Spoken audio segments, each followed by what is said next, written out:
Että tultiin Parikkalaan, meillä on haastattelussa Vesa ja Heli Parvinen. Morjesta. Moi. Moi.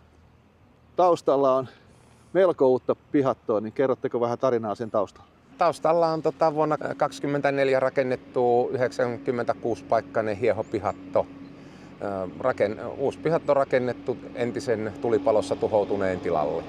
Ja täällä paikallakin, missä ollaan, on jonkinlainen historia maatalouteen liittyen. Paikka, missä ollaan, niin tämä on entinen Parikkalan maatalousoppilaitos. Koulutus loppunut vuonna 1995 ja siitä eteenpäin sit historiaa tilan puolella alkaa ollakin meidän historiaa. Eli teidän historia alkaa sieltä. Meidän historia alkaa tässä mäellä vuodesta 1996. Ja tänä päivänä paljonko teillä on yhteensä lypsäviä lehmiä? Noin 150 on lypsäviä lehmiä tuolla pääpaikalla. Että näiden tilojen välihän on 4 kilometriä. Ja hiehot kuljetetaan sitten, kun aika on, niin täältä sinne. Jo, kyllä. Tämä pihatto rakennettiin yhteistyössä NHK:n kanssa, niin Kyllä. oli ilmeisesti kokonaisprojekti heidän kanssa. Joo, NHK:n kanssa kokonaisprojekti. Että NHK:lta tuli suunnittelua ja valtaosa komponenteista. Minkälainen projekti se oli? Tuo aika pitkälle itsellä oli se näkemys, mitä me halutaan. Tai tiedettiin tasan tarkkaan, mitä me haluamme, millaisen me haluamme, ja se toteutettiin.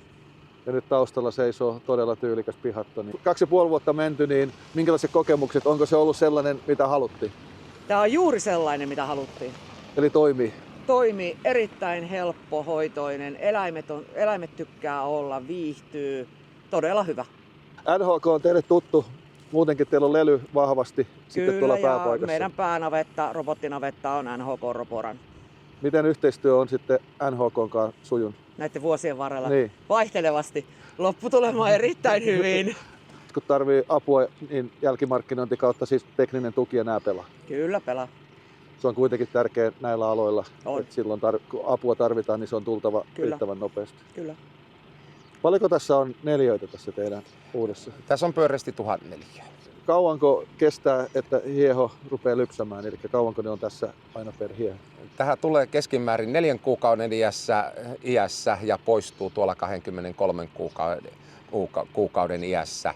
Eli suunnilleen 2 vuotta on tässä rakennuksessa hieho kasvamassa. Ja tämä on varusteltu juuri sen mukaan, että niillä on hyvät olosuhteet täällä. Kyllä. Tämä on tehty just sitä mukaan, että tässä kasvatetaan siemennysikäinen hieho ja siemennetään se ja viedään kantava hieho poikimaan toiseen tilakeskukseen. Eli tämä pihatto on varustettu muun muassa seinät, pystytään liikuttamaan ikkunat tai nämä luukut ylös alas ja sen säiden mukaan. Eli saadaan ilmanvaihto toimimaan. Kennoseinää, hormia eli vapaa ilmankierto, eristetty rakennus. Eli tarkoitus oli ja kestetäänkin niin talvellakin plussan puolella. Ja se on tärkeää, että ilma vaihtuu tuolla. Joo. Se on todella tärkeää. Meillä on jalostus on hyvin tarkkaa jo 20 vuotta. HH Embryo Oy, Mikko ja Hannu on hoitanut meidän genetiikan ja se toimii äärettömän hyvin. Upeita hiehoja tulee. Tässä on kaikille parret, eli tässä on sille 4 kuukautisena, kun se tuodaan tähän, niin se opetetaan parspihattoon siinä vaiheessa. Eli niillekin on parsipaikat, että ei ole muuta kuin siis sairaalle hoitokarsina, muuten tässä on kaikki parsipaikkoja. Eli pikkuiselle on pienet nukkumaparret ja aina kun hän kasvaa, niin hän siirtyy isompaan osastoon ja isompiin parsiin ja näin, että se menee sen kasvun mukaan ne makuparret. Joo, eli sitten kun on riittävän iso, niin sitten tullaan ovista ulos ja siirretään töihin. Siirretään oikeisiin töihin. Ajatuksena, että saadaan oppimaan paremmin parteen, koska edellisessä versiossa oli sitä ongelmaa, että syntyi käytävällä makaajia, eli se kun oli siemennysikäiseen asti, niin karsinassa, niin siinä vaiheessa taas parteen oppiminen, siinä on oma haasteensa. Samalla sitten parsipetiä, jolla saadaan sitä, että kuivikemäärä saadaan maltilliseksi. Se on järkevää. Täysin kylmä ratkaisu, täysin kylmänä ja karsinana, niin kuivikkeen määrä olisi valtava verrattuna tähän. Tuossa näet tuolle parsiin väliin, niin siellä on portti tuolla päässä. Tuosta pääset tuonne parsiin väliin portista. Joo, tommonen pikkuinen portti. Niin siinä on ajatuksena se, että silloin kun joku päätyy tuonne parsiin väliin, niin ei tarvitse parsia käydä purkamaan, avataan portti auki ja tule pois. Joo, niin on. Silloin te saatte ne helpommin Niin. sieltä. Joo, todella helppo. Koska sinne aina joku silloin tällöin joskus joku päätyy. Ja sitten kun se kahtelee tuolla parsin välissä, niin oma operaatiossaan saa pois, jos ei ole tuota porttia. Se on se noiden rakenteiden purkaminen, ei ole kivaa.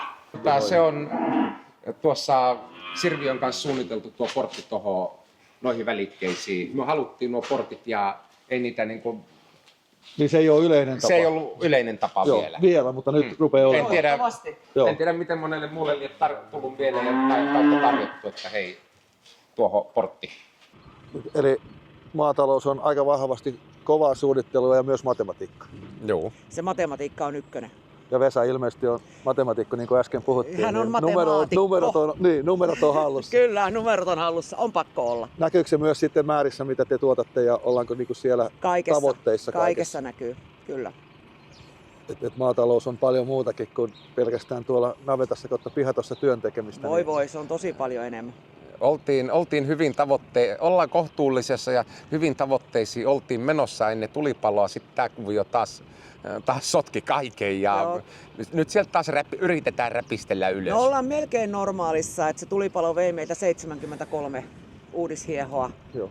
Ja noin 60 ostettiin, että kyllä se vähän niias, mutta ollaan melkein normaalissa nyt tällä hetkellä. Mutta siinäkin varmasti auttoi se, että oltiin jo etukäteen niin kuin suunniteltu asioita jo aikaisemmin ja tiedettiin vähän mitä tarvitaan. Totta kai jo kovat haasteethan siinä tulee, mutta just että oli jo tavoitteet olemassa. Se oli nopeaa suunnittelemista sen jälkeen, kun tulipalo oli vierailut. Joo, varmasti. Kyllä. Miltäs maailma näyttää nyt tällä hetkellä maatalouspuolella? Hyvin sekavalta ja synkeältä. Ei muuta voi todeta. Että tästä maailmastahan ei tiedä tällä hetkellä yhtään, mihin tämä menee. Ei voi.